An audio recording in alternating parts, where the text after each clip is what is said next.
Olá, pessoal. Espero que vocês estejam bem.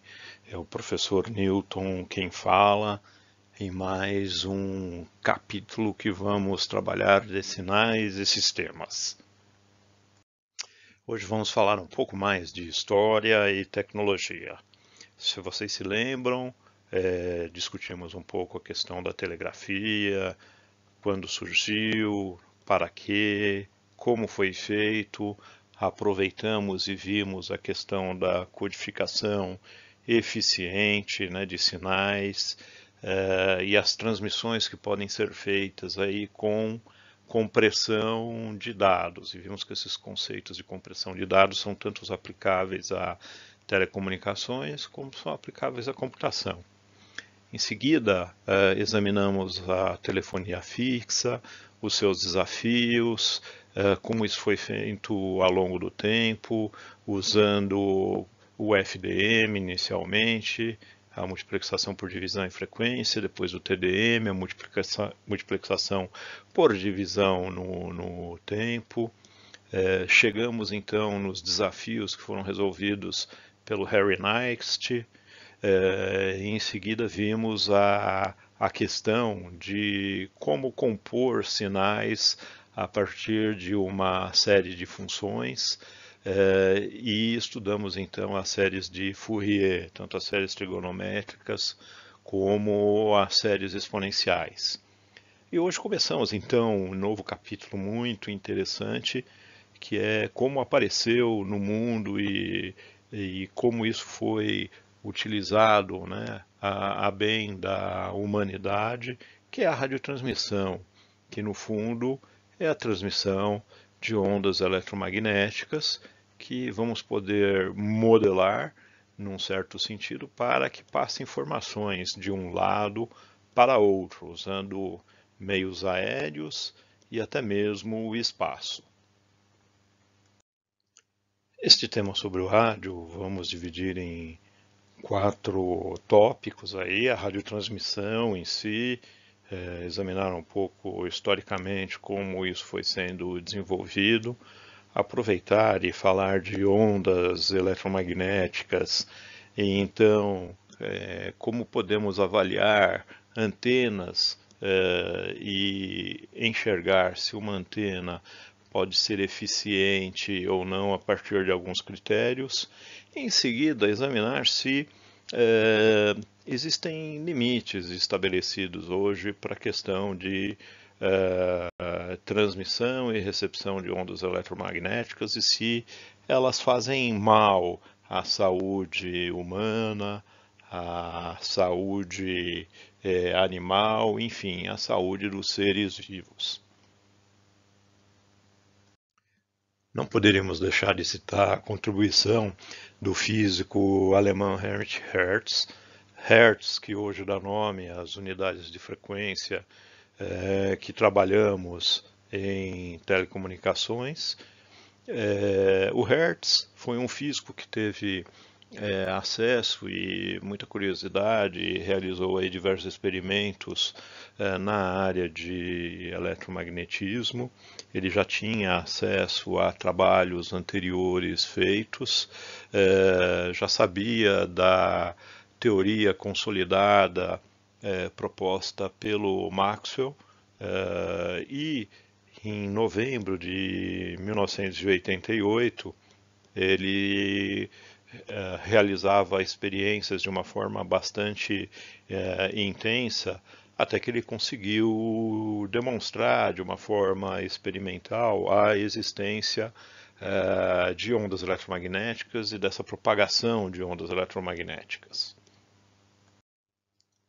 E curiosamente, conta-se na história do Maxwell que ele fazia os experimentos dele, tentando mostrar a possibilidade de propagação, né, de uma faísca que era gerada em em um certo experimento por um anel, né, para onde seria transmitida essa faísca, e para poder visualizar então essas faíscas ele fazia todos os experimentos às escuras, né, em salas ali com as cortinas fechadas e sem iluminação.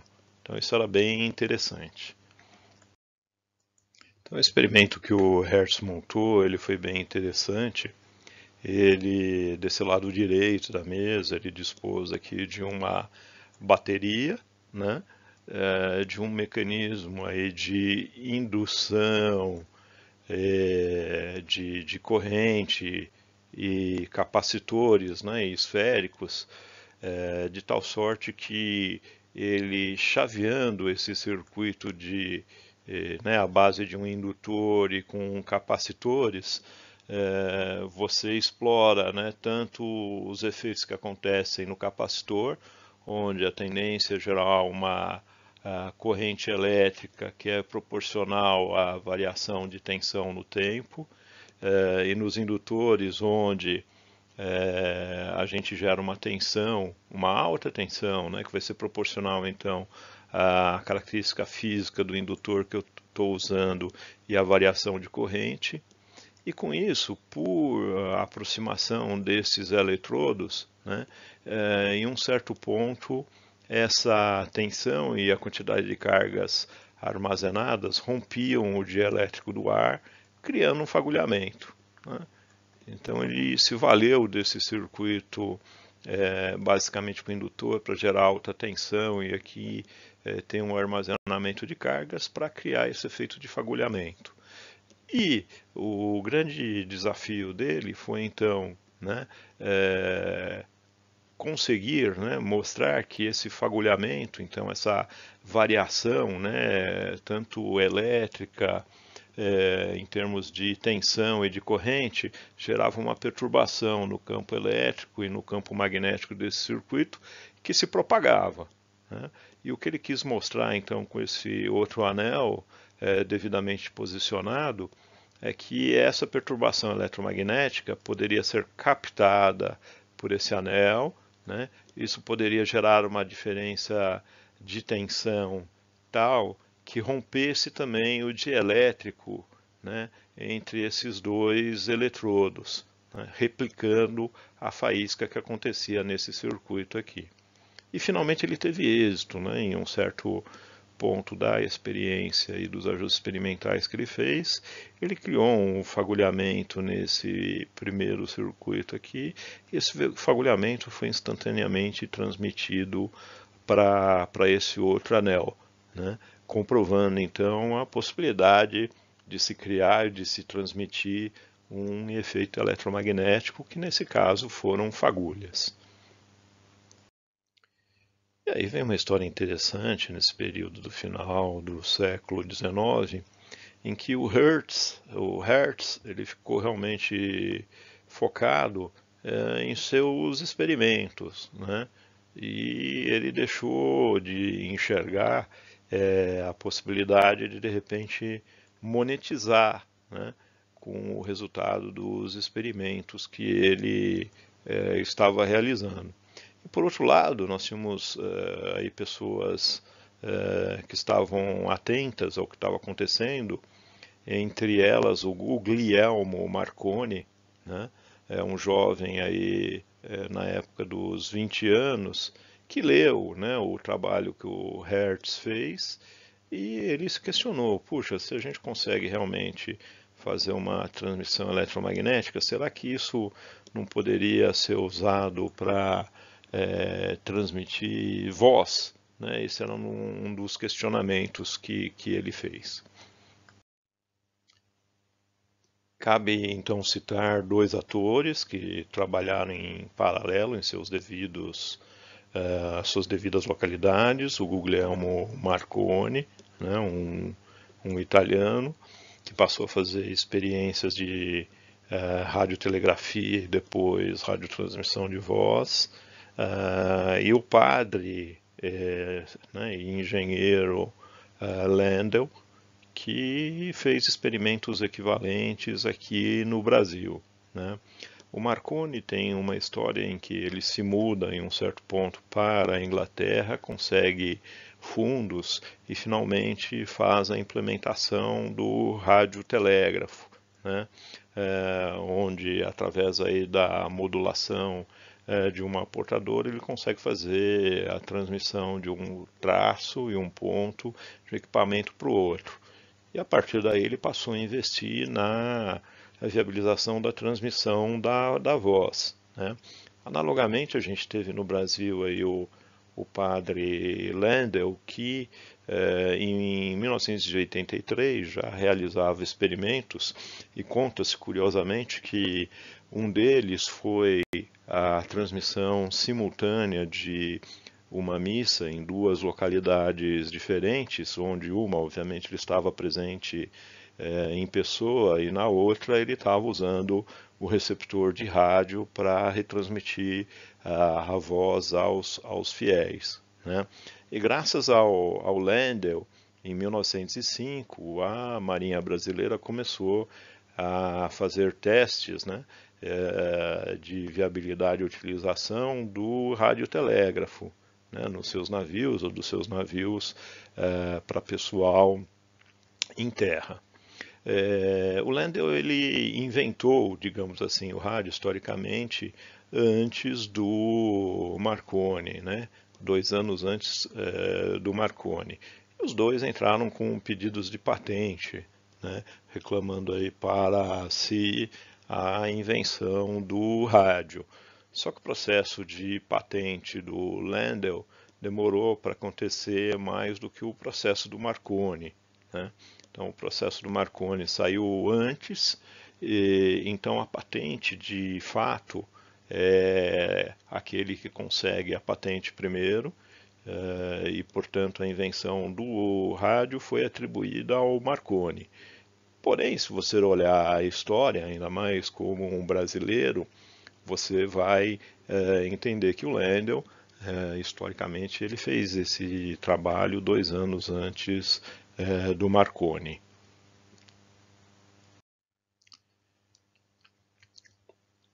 E o Marconi, então, em 96, ele conseguiu o processo de patente da invenção do rádio, enquanto o processo do Landel só aconteceu em 1900. Então, como foi explicado, o Marconi começou seus experimentos com sucesso depois, porém a patente dele, o processo de patente e registro de patente foi feito muito mais rápido do que o do padre Landel, né?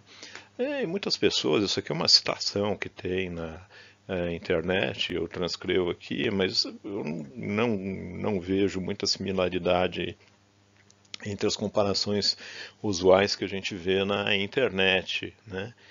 Da invenção do rádio, que foi um processo que aconteceu em paralelo, e estudos aí de um lado do Landel, do outro lado do Marconi, com a questão da invenção do avião, né? O avião é inquestionável que o Albert Santos Dumont ele mostrou, né, a possibilidade de uma aeronave com peso muito grande, né, poder realmente fazer um voo. Ele demonstrou isso na frente de um grupo, né, grande de franceses que se reuniu ao redor do Campo de Marte, como é conhecido, que fica próximo hoje à Torre Eiffel, em Paris, né?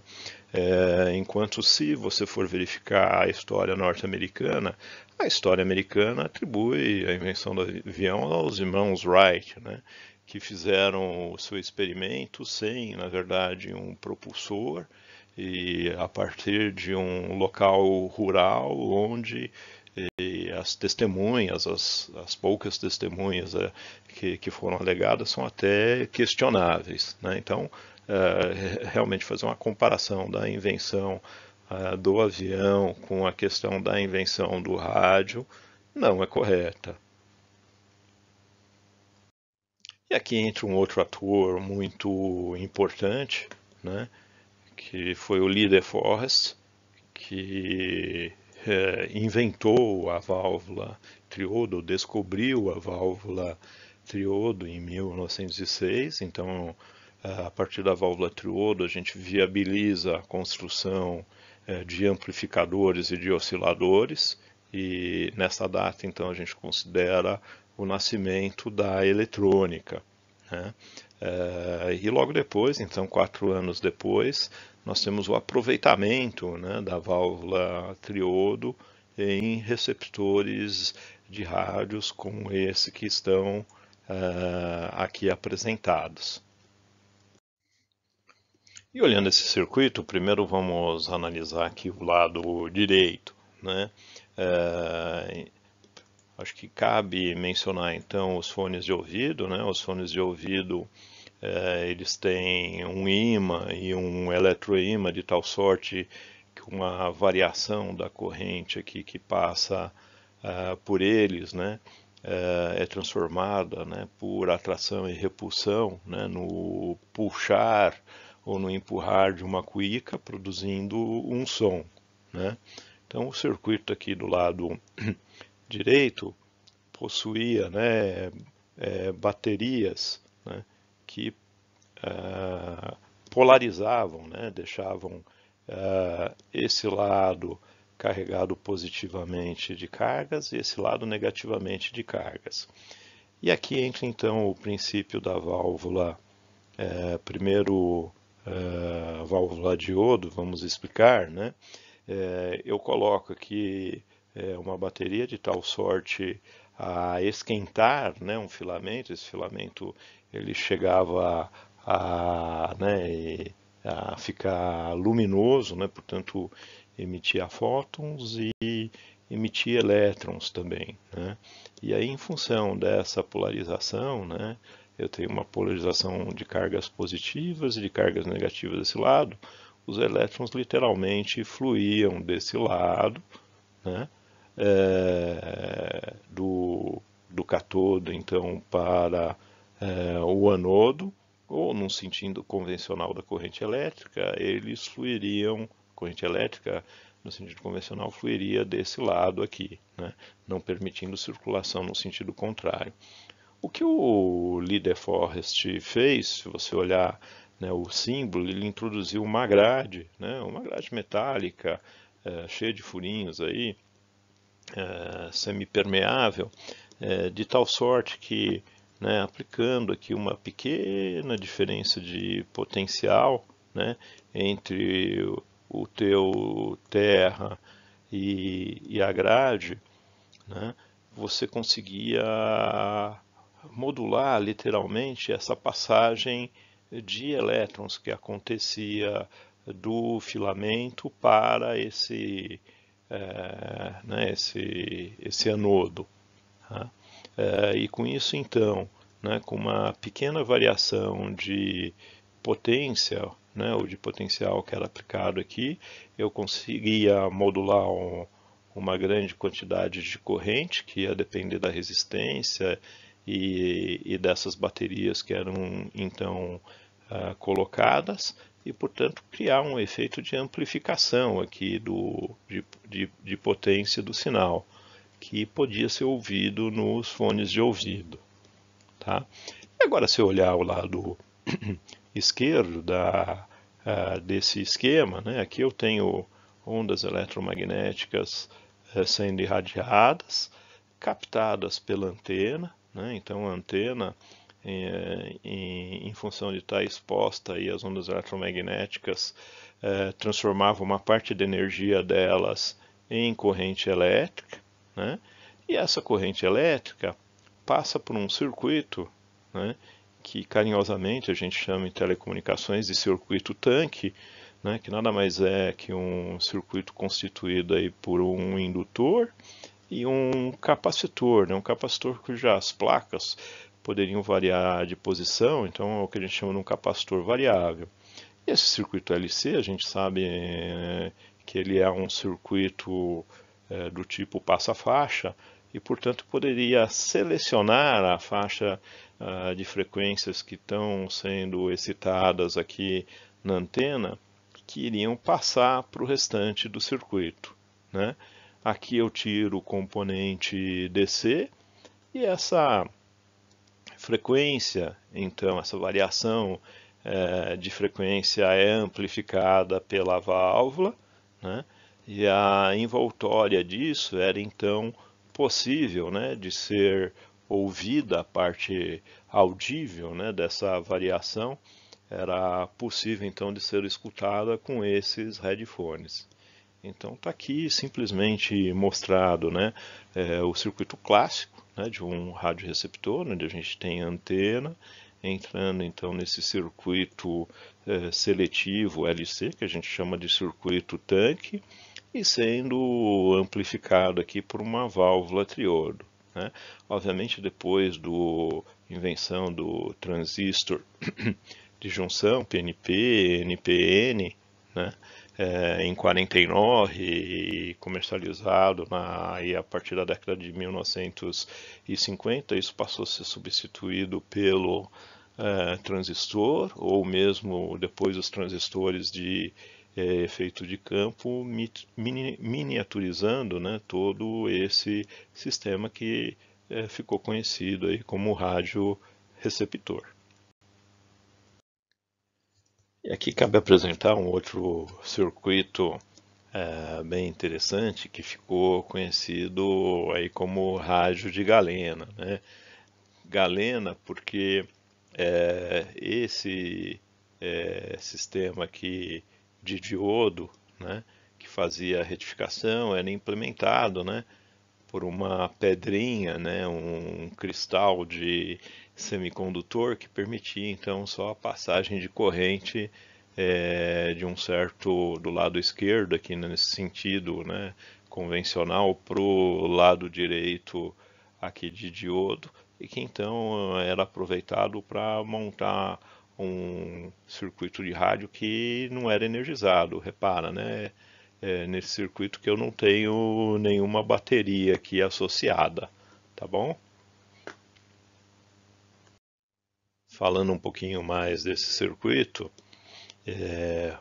observe aqui à esquerda que eu tenho um circuito indutor com um capacitor, circuito indutor capacitor, portanto o nosso circuito LC, conhecido em telecom como circuito tanque, e que ia selecionar, né, das frequências que estavam sendo excitadas aqui, qual que é a faixa que iria excitar o nosso diodo de galena, né, que eu ia permitir passar deste lado da antena para o anodo do meu diodo de galena.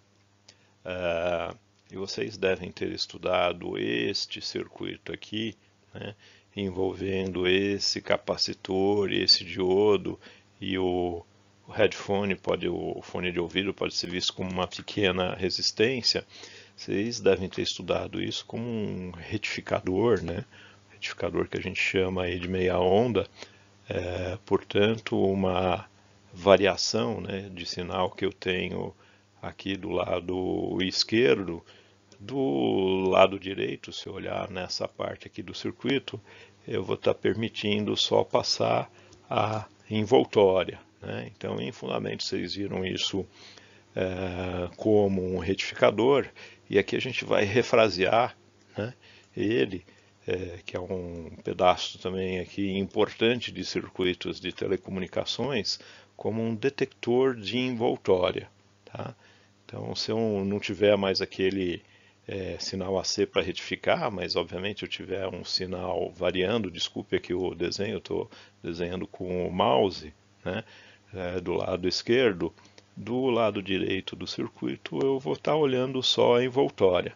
Então eu podia pegar uma frequência elevada, né, em que eu estou aí emitindo ondas eletromagnéticas, a gente já vai ver o porquê em função da eficiência das antenas, e eu estou modulando o pico, né, dessas, dessas variações, né, rápidas aí de sinal eletromagnético, eu estou modulando com a voz humana, né, isso no radiotransmissor. No radioreceptor eu estou recebendo isso, estou fazendo a detecção de envoltória e, portanto, que eu vou passar para o meu fone de ouvido, né, é uma é uma envoltória sonora, né, que transporta som, né, transmite voz, transmite música relativa a esse sinal que eu selecionei, ou essa faixa de frequências, né, que eu selecionei aqui relativa à minha estação de rádio. Tá, então aqui vem uma questão importante, né? Então eu vou, obviamente, como bom brasileiro aqui, considerar o inventor de rádio histórico como Landel, né? E aqui está o primeiro rádio transmissor que ele bolou, né? A reprodução, né, do primeiro circuito radiotransmissor que ele bolou e propiciou aí a modulação, né, de uma frequência de sinal em amplitude, né, então conhecida aí como amplitude modulada, e que depois, né, durante os anos 40 e os anos 50, isso foi tentado de uma outra maneira para se minimizar o ruído, né, que vinha junto com a recepção ali do sinal e que a gente não conseguia eliminar, na forma de uma variação a partir de uma certa frequência de base, que ficou conhecido como frequência modulada, e tanto a frequência modulada como amplitude modulada a gente ainda tem disponíveis, né, no rádio de hoje. Então, uma Observer, né, que é uma invenção do rádio aí que aconteceu do século XIX para o século XX, e um sistema que é muito utilizado e bem utilizado até hoje. Uma questão, então, que você pode estar fazendo, né? Tem algum relacionamento entre a emissão de ondas eletromagnéticas numa certa frequência com a eficiência, né, que eu posso ter de uma certa antena, né? Isso é uma questão que não é fácil de ser respondida, mas tem algumas regrinhas que servem para uma avaliação preliminar, para dizer se um certo tamanho ali de geometria de antena pode ser uma boa proposta para irradiar uma, né, excitação eletromagnética através aí de um campo aéreo, de um vácuo. E um outro ponto que surge, né, face à quantidade de ondas eletromagnéticas que hoje nos permeiam, né, rádios AM, rádios de ondas curtas, que são de frequência ainda menor, rádios de FM, celulares, sinais de Wi-Fi, né, às vezes sinais de micro-onda. Então existe uma questão muito pertinente, é se as ondas eletromagnéticas podem fazer mal, né, à saúde, se existe alguma norma, né, relativa a isso, alguns regramentos que a gente possa seguir. Tá? Então esse é o outro ponto que a gente quer analisar. Então vamos tratar primeiro da questão das antenas eficientes e depois falar um pouco sobre esse ponto aqui, né? Se ondas eletromagnéticas fazem mal e se existem discussões e dimensionamentos ou normativas sobre esse aspecto. Então, focando nesse momento na questão da frequência, né, de irradiação de um sinal versus aí se uma antena pode ser considerada eficiente ou não, né, que aspectos que a gente pode trabalhar com isso.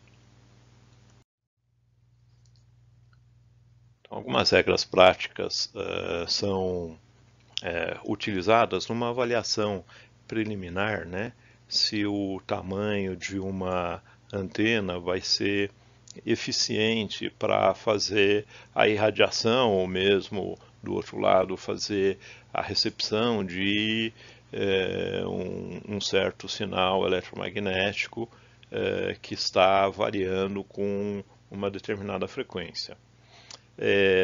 A regra que você vai encontrar habitualmente é que uma antena passa a ser eficiente, né, a partir do momento que ela passa a ter o comprimento de onda sobre 2, né, do sinal aí sendo irradiado. Né. Como eu sou da escola, da turma de aeronáutica, né? Na questão de aviônicos, a gente usa uma regrinha um pouquinho mais conservadora. Então, a gente considera, né, que uma antena ela passa a ser eficiente quando a gente atinge um comprimento de lambda sobre 10. Então, eu vou fazer os exercícios aqui de acordo com a escola, né, que eu aprendi, que é um pouco mais conservadora nessa questão de eficiência de radiação de antenas, né, como uma avaliação preliminar usando lambda sobre 10. E vamos ver então, para os espectros aí de AM, de FM, né, de Wi-Fi, né, e a parte de celulares, como é que fica, né, essa regrinha em termos da o que é antena eficiência, o que não é e o que acontece com a irradiação. Tomando um sinal de amplitude modulada, se você verificar, né, a faixa de frequências que comportam as estações de amplitude modulada, a gente pode dizer, arredondando, que variam de 500 a 1500 kHz, né, quilo aí de 1000. Tá? Então, a título de exercício, vamos considerar uma estação, né, de rádio AM que esteja irradiando a 1000 kHz, né? 1000 kHz, portanto 1 MHz, aí 10 a sexta Hz. Tá?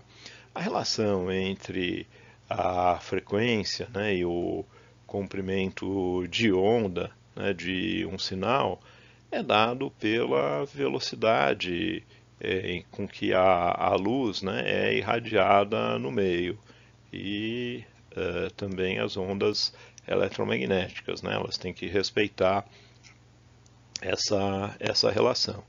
Então vamos considerar no meio aéreo, isso aqui também está arredondado, né, como 300 mil quilômetros por segundo, que dá 3 vezes 10 a oitava metros por segundo.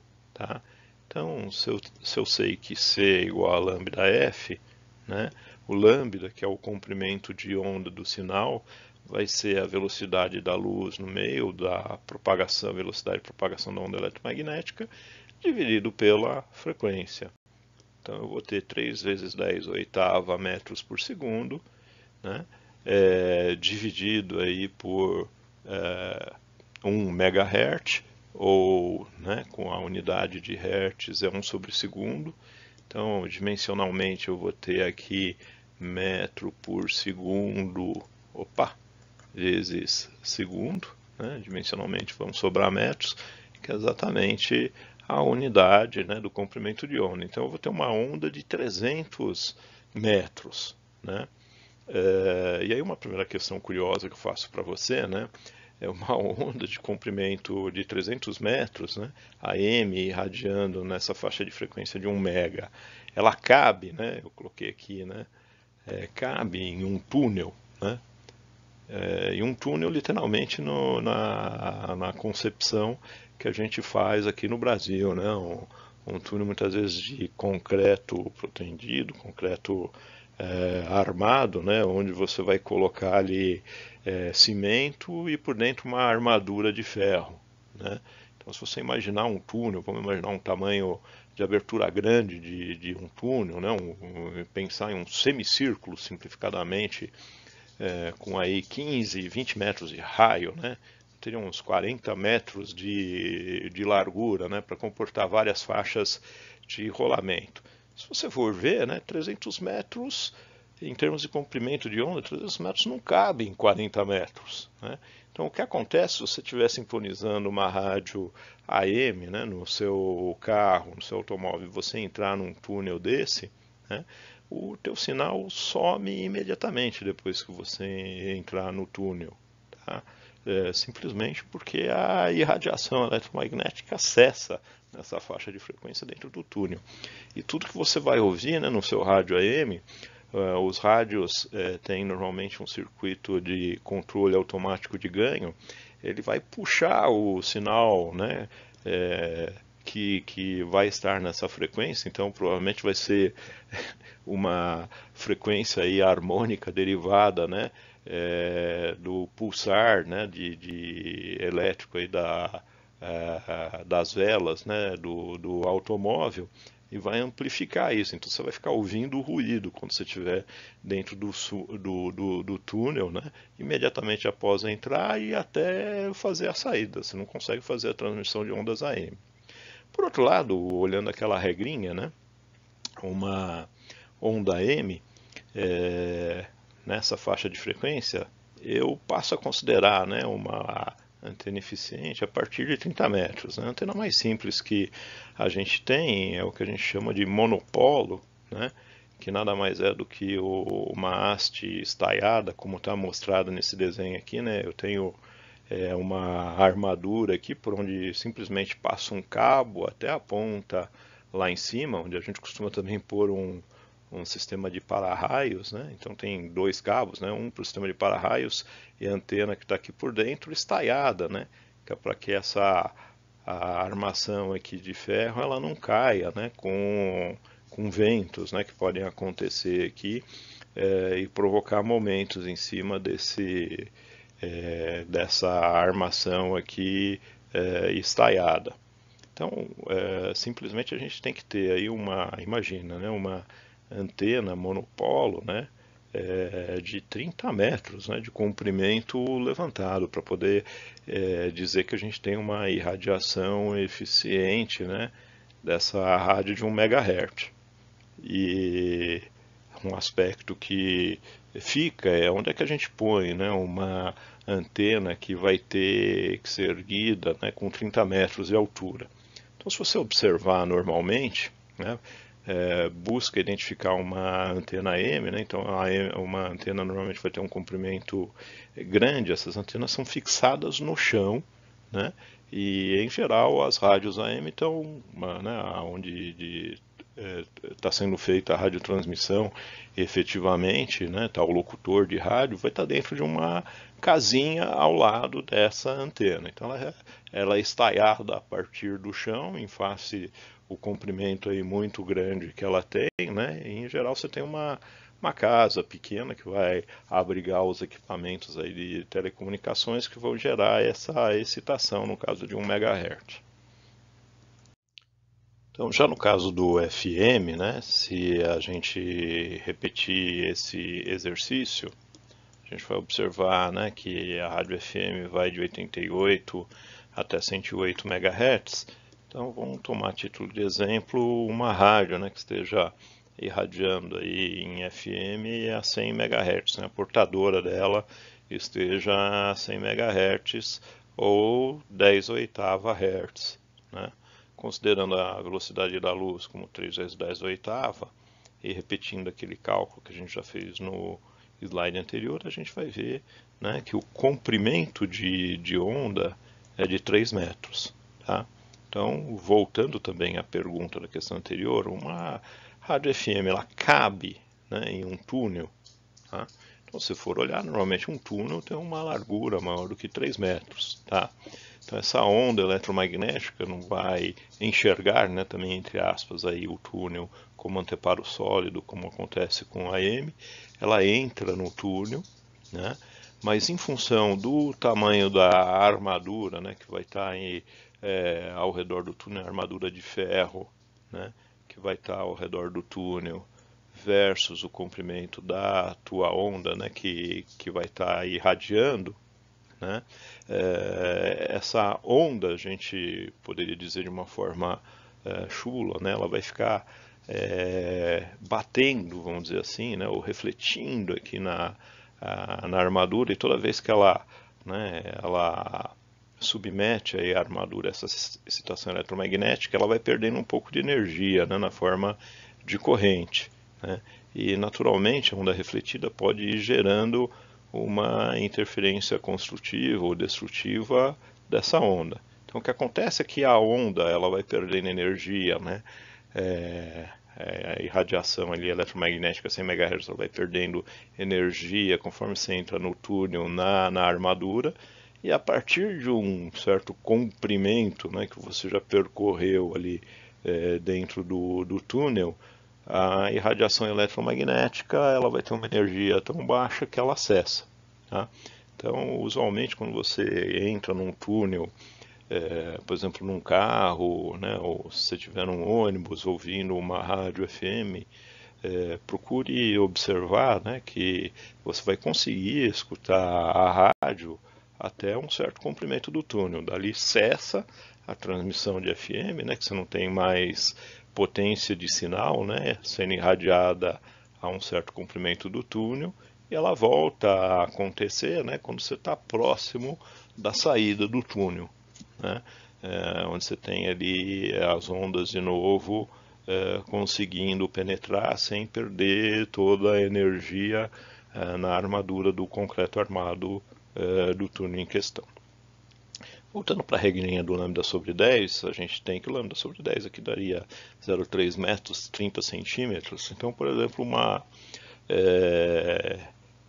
antena monopolo, né, de alguns metros de comprimento, ela seria suficiente para fazer a radiotransmissão, né? Então, nesse caso, como são alguns metros somente, a gente acaba colocando as rádios FMs no topo dos edifícios, tá? Então, se você for olhar, a Avenida Paulista, em São Paulo, é um grande exemplo, né? Normalmente no último andar você tem a turma do rádio, né, que vai estar lá fazendo a locução, preparando a programação, tem os equipamentos de telecomunicações, e a antena, né, quer dizer, também, né, estruturada aqui através de uma armadura metálica, né, sendo conduzida até o topo, né, com alguns metros de comprimento. Então, lembrando, essa estrutura que você está vendo é só para suportar o cabo da antena, né? A antena é um monopolo, literalmente, né? Um cabo disposto só aqui no interior. Isso aqui é só para dar sustentação e fazer com que essa antena, né, ela não caia, tá? E aqui eu acho que está corretamente colocado, né? O para-raios aparentemente ele está numa altura acima, né, do topo aqui da antena, né? A gente tem alguns modelos aí para projetar a proteção, né, contra descargas atmosféricas, né? Mas usualmente o para-raio ele tem que ficar acima, né, desse ponto mais alto aqui da antena, para, né, obviamente, criar uma proteção contra descargas atmosféricas para a turma do prédio e também proteger aqui o sistema de antena da sua rádio. Tá, então vamos dar uma olhada aí num terceiro exemplo, que são os sinais de telefonia celular, né? O padrão que a gente usa no Brasil, o padrão utilizado em inúmeros países, né? Com faixa inicial de 800 MB, indo, né, até a última faixa ali, que é em 2.4 GHz. Então, vamos tomar um sinal nessa banda inicial e arredondar para 1 GHz, né? Ou 10 a nona Hz, e fazer esse cálculo e essa análise, né? Então você vai ver que o teu lambda, na verdade, né, passa a ser 0,3 metros ou 30 centímetros. Então, um comprimento de onda de 30 centímetros, né, aquela primeira pergunta que a gente já fez nos outros slides, né, cabe dentro de um túnel, né? Claro que o sinal ele vai sofrer ou pode sofrer a mesma interferência ali, né, por reflexões múltiplas, né, que vão acontecer obviamente na armadura, né, de um túnel, né, o sinal entrando, e aos poucos, conforme ele reflete, né, uma parte da energia que tenta permear a armadura é transformada em corrente elétrica, né, que é descarregada no terra. Então, obviamente, também o sinal de telefonia celular, ao longo de um túnel grande, ele vai perdendo, né, a energia irradiante e a tendência que o seu celular não funcione. E aí, obviamente, o que a gente faz é mapear essas áreas de sombra e a gente coloca, né, dentro dos túneis, onde você tem área de sombra, ou mesmo em locais onde a irradiação está sendo eficiente, você coloca uma célula, né, repetidora ali próxima para fazer a cobertura daquela região, né? E como a gente está falando de célula repetidora, a gente vai precisar, obviamente, de uma antena, né? Uma antena aí radiante boa, ela passa a ter um comprimento a partir de 3 centímetros. E aí cabe, então, aquela observação, né? Onde é que está a antena no meu aparelho de celular, né? Então, né, se uma antena boa, ela tem aí cerca de 3 centímetros, acho que você consegue visualizar que hoje os celulares, né, o display está aumentando de tamanho dos celulares, a antena está dentro, né, do próprio celular, né? Normalmente a gente usa uma técnica de microlinha e imprime literalmente nessa essa antena já na placa de circuito impresso do teu celular, né? E se você olhar na rua, você vai ver algumas torres, né, de celulares que possuem esses elementos planos aqui, né? Essas antenas planárias. Essas são as antenas, né? Que então são apontadas com uma pequena angulação, né, para poder ter uma visibilidade ali do solo, irradiar para o solo, as antenas de uma ERB, né, estação rádio base repetidora aí de sinal de celular, tá? Você pode estar vendo aqui uma outra antena aí que muitas vezes a turma chama de panela, né? Parece uma panela realmente.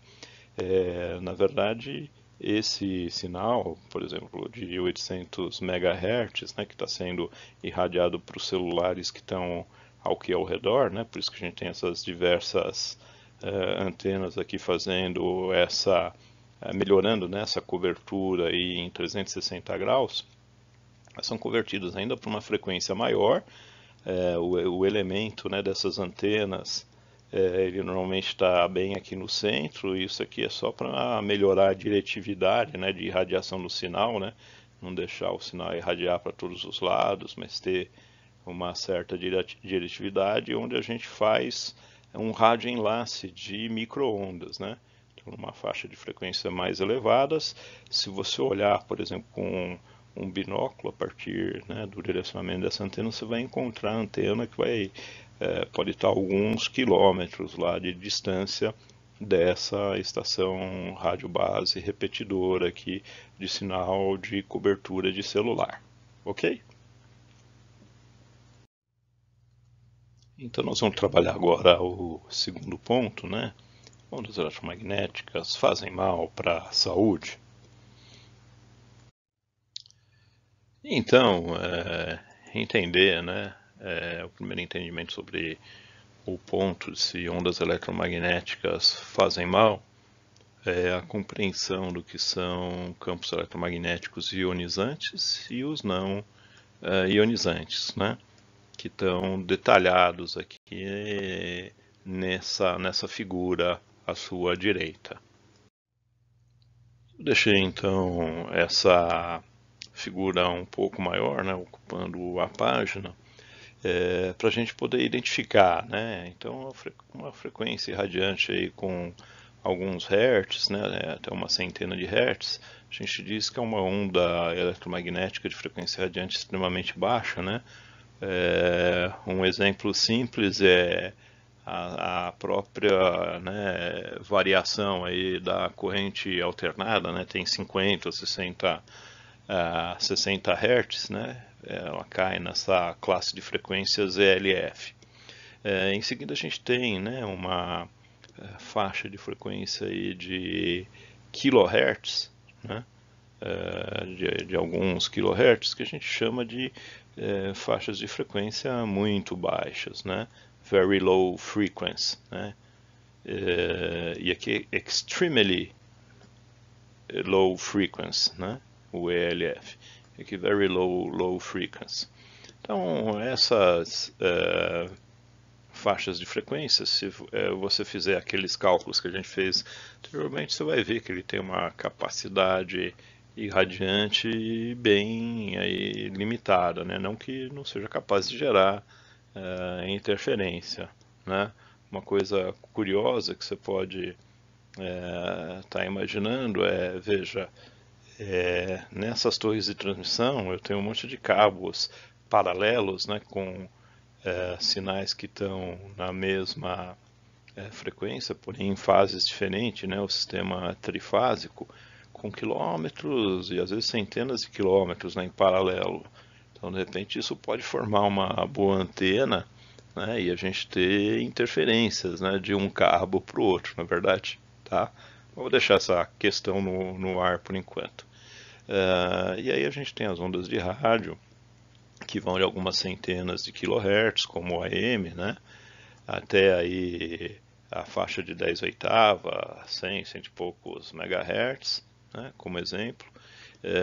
Em seguida a gente tem aí de 1 a 3 GHz, vamos dizer assim, que normalmente é utilizado para celular e a gente já considera a faixa de micro-ondas até mais ou menos 10 a 12, né? 10 a 12 são 1000 GHz ou 1 THz. Né? E se a gente for olhar a partir daí, né, começa a surgir o espectro do infravermelho. Né? O infravermelho é aquele que normalmente é irradiação, né, causada pelo Sol e que gera aquela sensação térmica, né, na pele, né, da gente, aquela sensação que a gente está ficando quente. Tá? Então a radiação infravermelha. E a partir daí começa o espectro visível, né, que vai variando do vermelho, com as diferentes cores, até chegar numa frequência mais elevada, né, onde a gente tem o violeta, e mais ou menos a partir de 10 a 16 Hz começam as irradiações ultravioletas. Tá? E aqui, exatamente, né, nesse ponto, a gente costuma pôr uma divisão, né, até mais ou menos essa faixa de frequência aí, próxima ao ultravioleta, a gente põe o campo como um campo não ionizante. Então, o campo não ionizante é aquele, né, cujo comprimento de onda ainda não é comparável ao comprimento do DNA, portanto ele não pode, vamos dizer assim, fazer vibrar um DNA e quebrar o DNA ou modificar o DNA causando câncer, né? A partir dessa faixa de frequências aqui a gente tem as radiações ionizantes. Então as ionizantes são aquelas que são capazes de destruir DNA, né? Destruir DNA, portanto eu posso criar monstrinhos, né? Que são as células de câncer. E é por isso que a turma fala tanto, né, de radiação ultravioleta, né, que chega ao solo, e o uso de protetores solares para que você não tenha a destruição de DNA de células da célula aí, gerando o câncer de pele. Tá? Acima dessa faixa de frequência, a gente vai ter também como radiação aí, ionizante, e portanto a gente não deveria estar exposto a isso, que é o raio-x, né? Mas o raio-x ele tem uma utilidade também, que a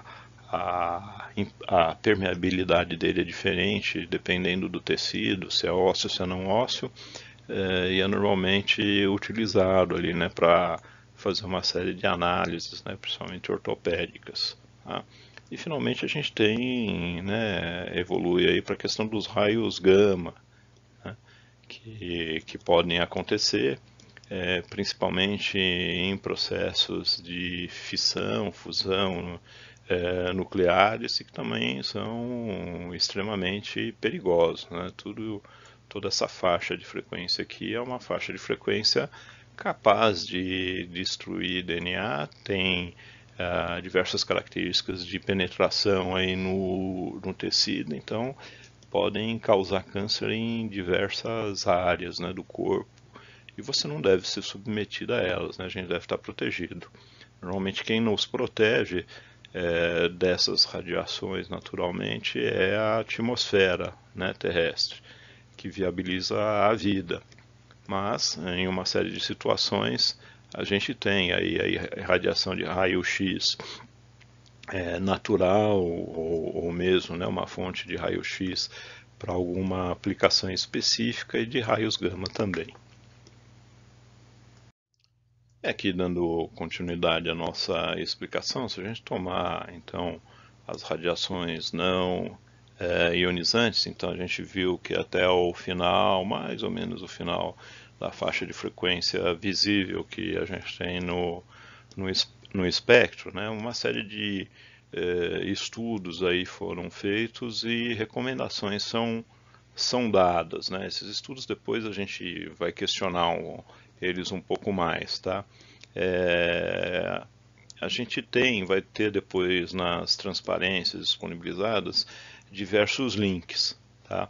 Então se a gente pegar no caso do Brasil, né, a gente tem um regramento que foi dado inicialmente pela resolução 303 da Anatel, né, que é de 2002, que foi revogada em 2018 e, portanto, passou a valer a resolução número 700, né, que estabelece um limite, né, de potência eletromagnética por quilograma de massa corpórea, né, que é o que a gente chama de SAR, né, é quantos watts aqui por quilograma eu posso irradiar.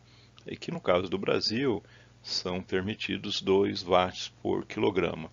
Em geral, o desconforto, né, típico reportado por ondas eletromagnéticas na faixa não ionizante é sensação de calor, tá? Sensação de calor pela maioria das pessoas, né? Então 2 watts por quilograma, tá? Isso incluindo, portanto, a somatória, né? Se eu estou num certo ponto, sei lá, no meio de um campo de futebol, eu tenho que considerar a somatória de todas as ondas eletromagnéticas e faixas de frequência não ionizantes que chegam naquele ponto, né, onde vai estar localizado o meu corpo, então AM, FM, telefonia celular, né, etc., a soma não pode passar 2 watts por quilograma, né? Isso é a norma brasileira, né? A resolução 700 de 2018 da Anatel. Se a gente for lá para os Estados Unidos, né, é o FCC, o órgão regulador, aí, o equivalente à Anatel, e o Federal Communications Commission, né? E ele dita, na verdade, um valor um pouco diferente, ela é mais restritiva, né? 1,6, 1,6 watts por quilograma, né, de potência total, tá? No caso, se a gente for ver a OMS, né, então o órgão da OMS que faz esse regramento é a Comissão Internacional de Proteção contra as Radiações Não Ionizantes, né? Se você traduzir para o inglês vai dar essa sigla aí meio feia, também é de 1,6 watts por quilograma. Portanto, o FCC ele está de acordo com a disponibilização, né, a disposição da OMS no quesito de quantidade, né, em termos de potência de ondas eletromagnéticas que eu posso receber por quilograma aí de massa corpórea. Já o Brasil, a gente vê que não respeita a recomendação da OMS, né? Aqui é permitido até 2 watts por quilograma, tá?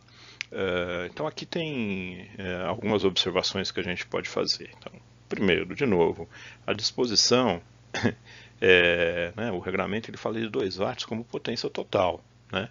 Só que se a gente pegar por exemplo, uma operadora de telefonia celular, ela vai estar realmente calculando a potência, né, irradiante da antena de tal sorte que no solo, ela esteja dentro do regulamento 700 de 2018 da Anatel, ou seja, o campo, né, que você vai medir no solo, né, não pode dar uma potência maior que 2 watts, obviamente próximo da antena, né, porque a gente depende de uma irradiação, né, que vai acontecendo ali no espaço, então vai criando um campo, né, ao redor da antena, esse valor é ainda maior. Tá? E o outro aspecto é como fiscalizar a somatória, né? Quer dizer, a somatória de todas as frequências não pode passar isso. Então, um dos aspectos é como fiscalizar, né? E a fiscalização, será que realmente é feita, né? Porque no Brasil são 2 watts, né? Você pode estar se perguntando, e não 1,6 como regramento da OMS. Aí eu diria para você, simplesmente porque o Brasil, né, é um país que ainda está em desenvolvimento, a gente não tem muitos recursos, então vamos de novo pegar o caso da telefonia celular. É interessante eu poder estender, né, o raio de cobertura de uma célula, né, de rádio base. Para eu poder estender, eu tenho que poder irradiar mais frequência para o solo próximo à antena, né? Que é diferente do regulamento, por exemplo, que a gente vê na Europa. Tá? Na Europa, embora a OMS diga 1,6, se você for na França, as operadoras em geral respeitam 1/10 disso, né? Então 0,16. Então, obviamente, a gente tem uma concentração de radiobases maior, mas emitindo uma potência menor, né? Então vão ter um alcance menor, mas gera uma margem de segurança para o valor total preconizado aí pela OMS, usado na Europa também, pela comunidade europeia. Tá? Então são esses 2 aspectos. A questão da fiscalização, né? É bem difícil, né, a gente checar isso, né, a não ser que seja numa faixa de frequência específica, para uma certa operação, sei lá, de radiotransmissão. E se você for, né, um convite para a gente ver sobreposição, né, de faixas de frequência, a Avenida Paulista, né, que é o espigão, vamos dizer assim, geográfico de São Paulo, um dos espigões, o outro é o Pico do Jaraguá, e portanto lá estão localizadas as principais antenas, né, que radiam FM, né, rádio FM para São Paulo, e também as antenas aí de VHF, né? Se você pegar, no caso, a Globo, ela tem a antena ali bem no meio, né, da avenida, no prédio da Gazeta, ali próximo ao prédio da Gazeta da Avenida Paulista.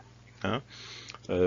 Então ali a gente tem uma área, né, que as pessoas que circulam por ali, que habitam por ali, né, estão sujeitas, né, a uma potência, né, irradiante de onda eletromagnética que facilmente pode passar, né, precisaria ser feita uma medição, esse limite estabelecido pela norma brasileira. Bom, é isso aí. Então, explorando um pouco mais, né, esse conceito de antenas, né, e radiação, né, vamos considerar, né, que aqui no centro dessa figura que está aí acima, né, eu tenho um dipolo, né? Dipolo normalmente são 2 hastes que eu faço aí uma polarização, né, de um em relação ao outro para emissão de ondas eletromagnéticas, e que pode também ser usado para analisar a irradiação em um monopolo, que são aquelas antenas clássicas usadas por AM, FM, as emissoras de televisão, né?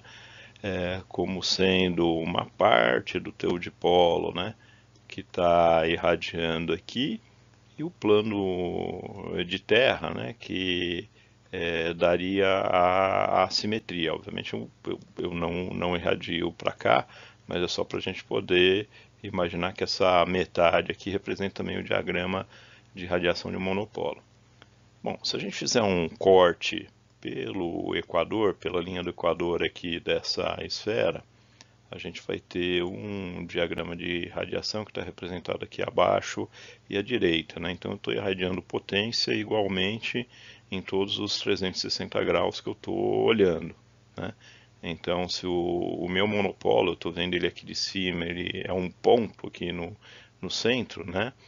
Se não tiver nenhuma barreira geográfica, tiver num plano, né? Uma pessoa, né, que esteja aqui vai estar recebendo a mesma potência, né, irradiante de um ponto de vista eletromagnético, se ela mudar de posição em relação ao raio dessa circunferência, tá? Agora, se eu fizer um corte vertical aqui nessa hemácia, né, nessa figura que parece uma hemácia, a gente vai ter essa figura aqui abaixo e à esquerda, tá? Onde a horizontal está aqui representada, né? Seria esse corte aqui. Então eu irradio mais potência na horizontal e conforme eu vou subindo, né, esse ângulo de radiação até chegar nos 90 graus, que seria a vertical aqui, eu vou irradiando cada vez menos potência, tá? Mas repare então que um monopolo, um dipolo, é uma antena, a gente diz, com baixa diretividade, né? Ou seja, além de estar atingindo o meu público, né, que vai estar distribuído geograficamente ao redor da antena, eu estou irradiando potência para os ETs também, né? A gente brinca aqui, né? Estou irradiando potência para o espaço, tá? Uma outra definição que eu gostaria de deixar aqui com vocês é a da antena omnidirecional, né? Então vamos imaginar uma antena que seja um ponto, né? Imagina que isso é um ponto, né, que representa o centro da esfera. Quando é criada uma onda eletromagnética aqui, essa onda ela vai irradiar, né, ao redor, né, ou na superfície, respeitando a superfície de uma esfera, tá? Ela vai irradiar respeitando a superfície de uma esfera. E a gente diz, como ela foi criada aqui no centro da esfera, quando ela já tiver uma certa distância, né, nessa esfera, tentativa de esfera que eu desenhei aqui, né, a superfície da esfera, né, vai ser toda a área de cobertura dessa radiação eletromagnética. Então eu posso fazer uma certa caracterização, né, de watts por metro quadrado de superfície dessa esfera. Isso gera um problema interessante se a gente imaginar que eu tenho o nosso ponto central agora é a Terra, né, e eu tenho uma irradiação omnidirecional para facilitar, e eu tenho uma sonda, né, que tem uma antena coletora dessas irradiações apontada aqui para a Terra, indo para o sistema solar exterior, né? Então, uma das questões bacanas que você pode observar aí, que conforme essa sonda ela vai se afastando, né, essa área da antena da sonda vai pegando uma área cada vez menor, né, dessa superfície esférica que é gerada, né? E a gente sabe aí que a superfície, a área, né, da superfície da esfera lá, tem uma variação, né, quadrática com o raio. E, portanto, eu vou pegando uma potência inversamente com o quadrado da distância que eu estou perfazendo aí da Terra. Então, esse é um dos problemas que a gente tem que resolver, por exemplo, quando fala de transmissões para o espaço e para atingir uma determinada sonda, né, que está aí né, se afastando da Terra. Esse assunto, oportunamente, a gente vai abordar novamente, mas só para você ter uma ideia, né, do que é um diagrama de radiação, um diagrama de radiação de um dipolo ou de um monopolo, né, que seria essa hemácia aqui, né, cortada ao meio, e o problema que a gente, uma antena omnidirecional, e o problema que a gente tem, né, quando manda sondas aí para o espaço. Ok? Então, vamos fazer um exemplo de cálculo aí do SAR, né? Se eu estou respeitando a norma ou não. Então, vamos imaginar uma torre de TV, né? Hipoteticamente aí na Avenida Paulista com 15 kW de potência irradiante numa torre a 224 metros de altura, né? Para a gente fazer uma avaliação grosseira, vamos pôr 3 metros, perdão, 3 metros por laje, né? De laje a laje, o andar, né? Isso daria uma torre de 70 andares, uma torre enorme de edifício que deixaria a antena bem isolada ali do solo, né? Vamos imaginar que eu tenho um homem no solo, né, com 80 quilos, e esse homem vai estar frontalmente, né, posicionado à irradiação eletromagnética dessa antena, e vamos considerar o homem com 1,70 m e, né, um diâmetro médio aí de 0,4 metros. Portanto, eu vou aproximar ele para um retângulo, tá, de 1,70 por 0,4, tá, para a gente calcular a quantidade de potência recebida.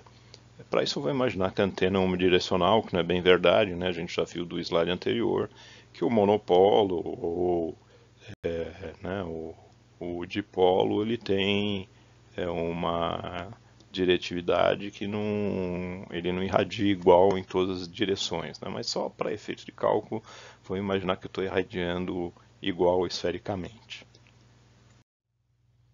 Tá, então nesse cálculo hipotético, né, o que a gente vai considerar? Que eu tenho uma potência, né, por metro quadrado lá da superfície da esfera, que vai ser 15 kW, que vai estar dividido por 4 vezes π vezes a distância, né, o raio que eu tenho, que vai ser de 224 metros para o solo, ao quadrado. Tá? Considerando então essa torre hipotética de 70 andares, isso daria 2,3 vezes 10 a menos 2 quilowatts por metro quadrado, tá? Se eu considerar o ponto no solo. E aí, se eu tomar então esse homem, né, ele vai estar absorvendo uma potência que vai ser igual à área de exposição frontal dele, vezes, né, a potência que eu estou irradiando por metro quadrado. Tá? Então a área vai ser 1,7 vezes 0,4, que multiplica esse valor aqui, dá esse valor de 2,3 vezes 10 a menos 2 e dá 1,6 aproximadamente vezes 10 a menos 2 watts, né, esse homem está recebendo. Se eu considerar, né, que esse homem então tem 80 quilos, eu posso dividir 1,6 pela massa corpórea dele, que é 80, isso vai estar dando 0,2 watts por quilograma.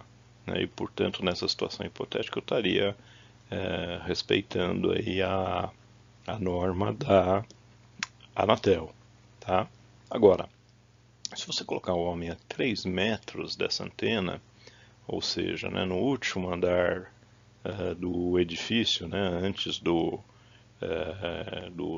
teto do edifício, onde você vai fixar a antena, e imaginando que não tem nenhuma proteção de gaiola, né, para esse homem que gaiola de falha, para esse homem que está ali embaixo, logo ali embaixo, tá? Se você fizer esse recálculo de novo, você já vai ver que a situação é diferente, né? Eu vou ter 1,12 watts por quilograma, ainda respeitando a norma, porém já né, a situação fica bem diferente da do solo, imaginando essa torre e essa potência aí hipotética.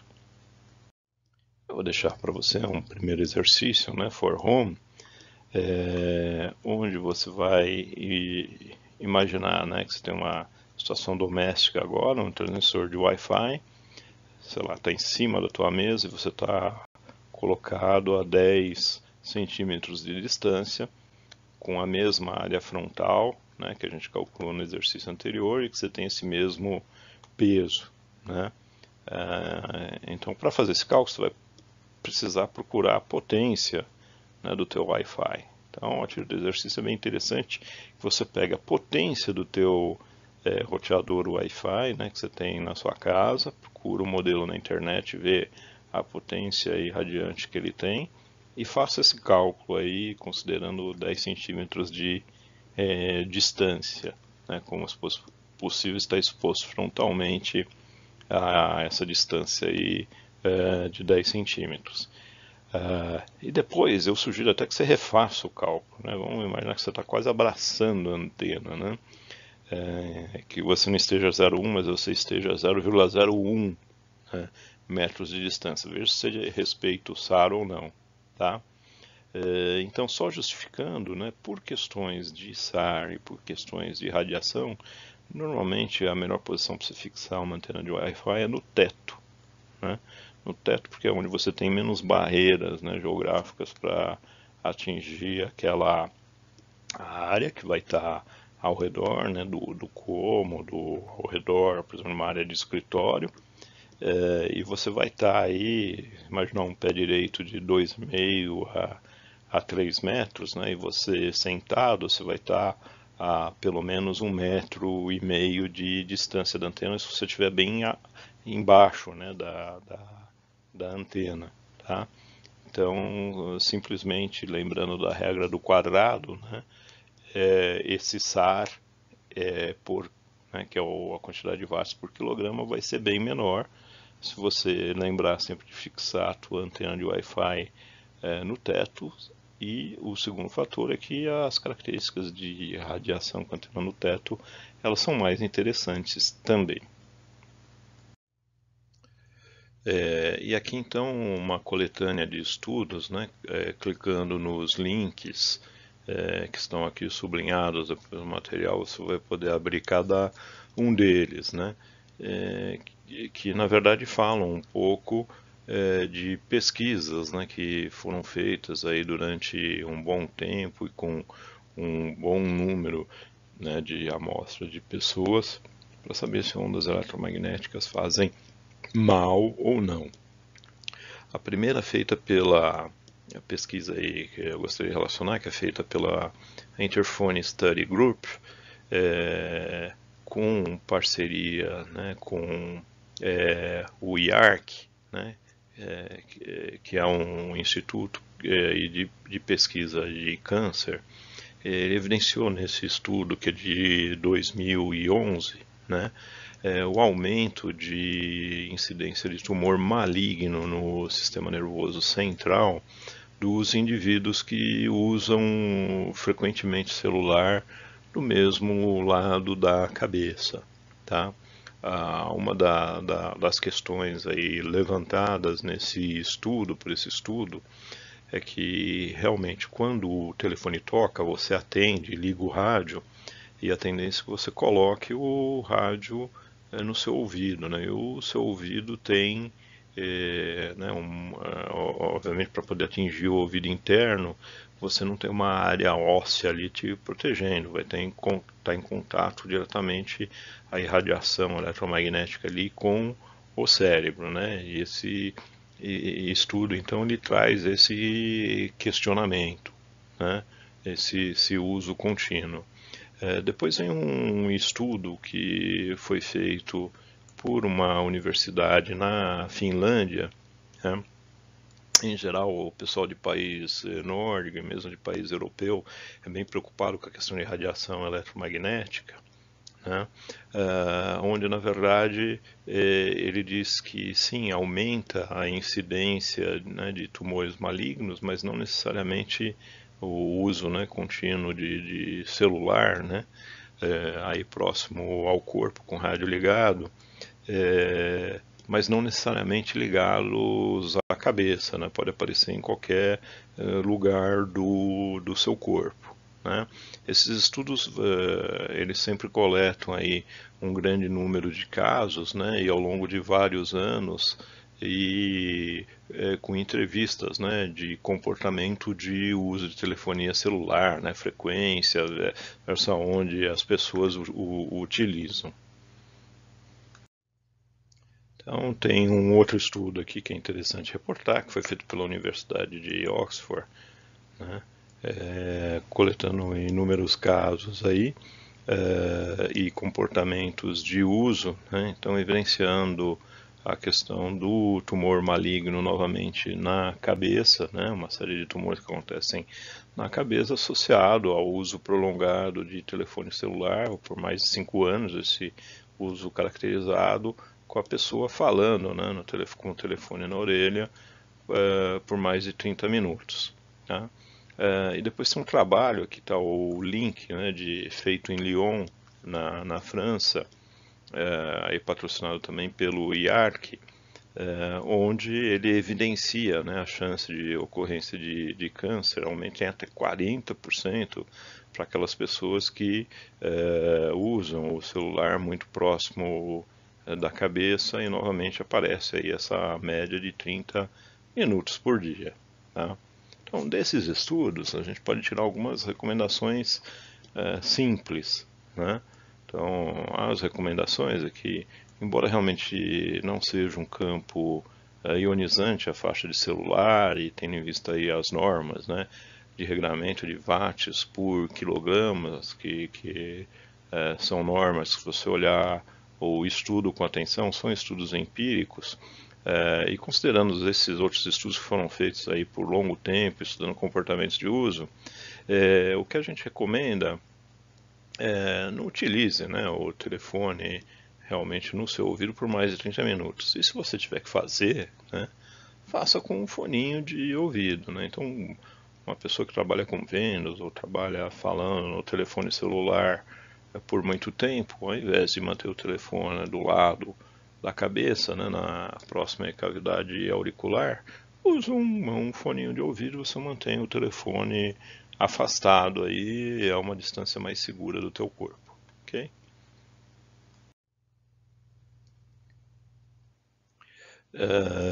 E aqui, né, acho que é legal porque é um estudo que foi feito aí em Belo Horizonte, né, onde se acompanhou, né, por um período maior do que 10 anos, a incidência, né, de neoplasia e de câncer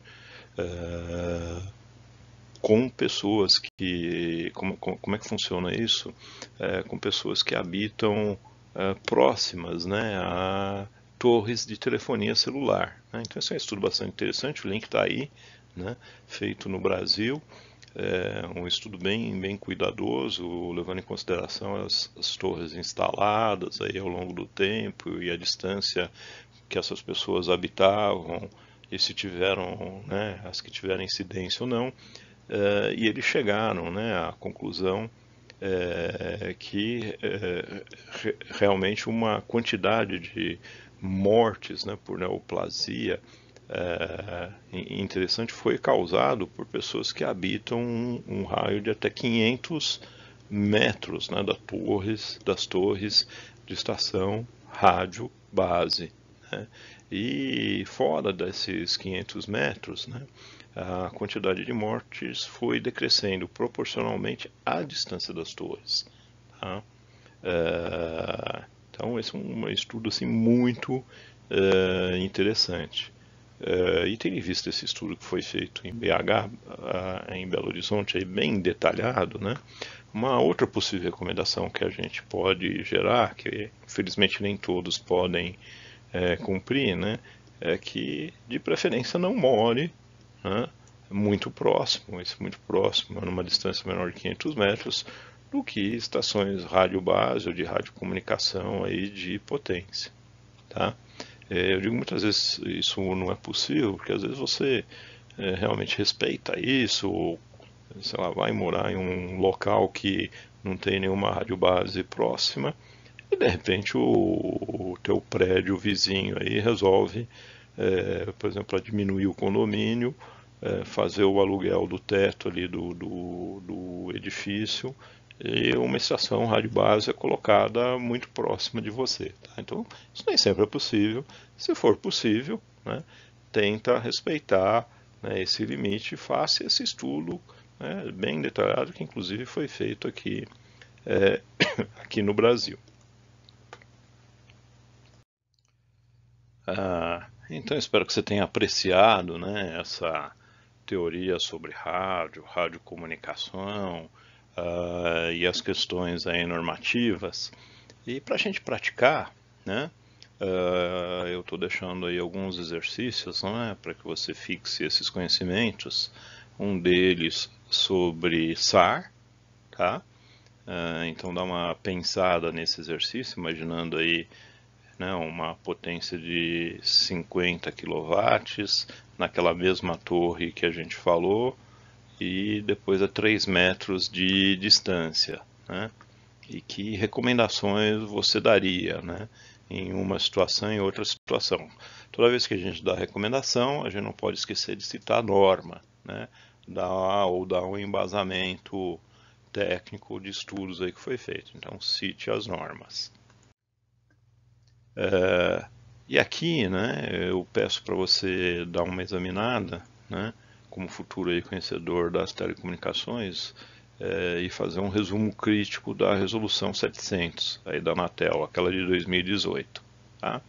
Analogamente, você vai pegar aquele estudo de Belo Horizonte que nós comentamos, e vai fazer uma resenha crítica sobre ele. Vai ler o estudo porque é muito interessante, muito bacana, né, feito aqui no Brasil, e vai fazer um resumo sobre isso. Eu quero que você explique, né, novamente aí com as suas palavras como funciona o rádio de galena, né? Se você não ficou satisfeito com a explicação que eu te dei lá atrás, pode verificar alguma explicação alternativa ou citar algum ou outro artigo, ou enfim, né, meio confiável aí que a gente tenha na internet para fazer isso. Quero que você avalie, né, a questão de antenas eficientes na questão de 5 GHz, que já é usado no padrão Wi-Fi 802.11 AN, né? E vai ser usado no Wi-Fi 6, né, que o pessoal está preconizando, que é o padrão AX, né? Então faz essa avaliação. Considerando aí um forno de micro-ondas, né, que nada mais é que uma cavidade ressonante, onde você tem a presença de 1 GHz, né, a gente pode olhar realmente quando, né, o alimento está aquecendo ali dentro, através daquela janelinha do forno, né? Sim, não, por quê, né? Eu quero que você dê uma pesquisada e arrazoe aí a resposta baseado no que a gente falou até agora, ok? Finalmente, né, eu quero que você considere as dimensões atuais dessas antenas planares que a gente mostrou aí das estações radiobases e considere a faixa de frequência que elas servem. Tá? Então, uma pequena pesquisa aqui para você fazer. E a outra, né, aproveitando, falando do novo padrão 5G, né, qual que é a faixa de frequências que vai ser utilizada, né? E aí, se você pudesse fazer uma proporção entre as dimensões das antenas planares atuais, né, como é que seriam as dimensões das novas antenas planares que vão atender ao 5G, imaginando que elas vão atender ao 5G exclusivamente. Ok? E senhores, por aqui, senhores e senhoritas, né, por aqui eu termino, né, ao nosso capítulo de hoje sobre radiocomunicações, né? Espero que vocês tenham apreciado e espero que você tenha aumentado o seu nível de conhecimentos sobre sinais e sistemas. Muito obrigado. E até a próxima videoaula, não é?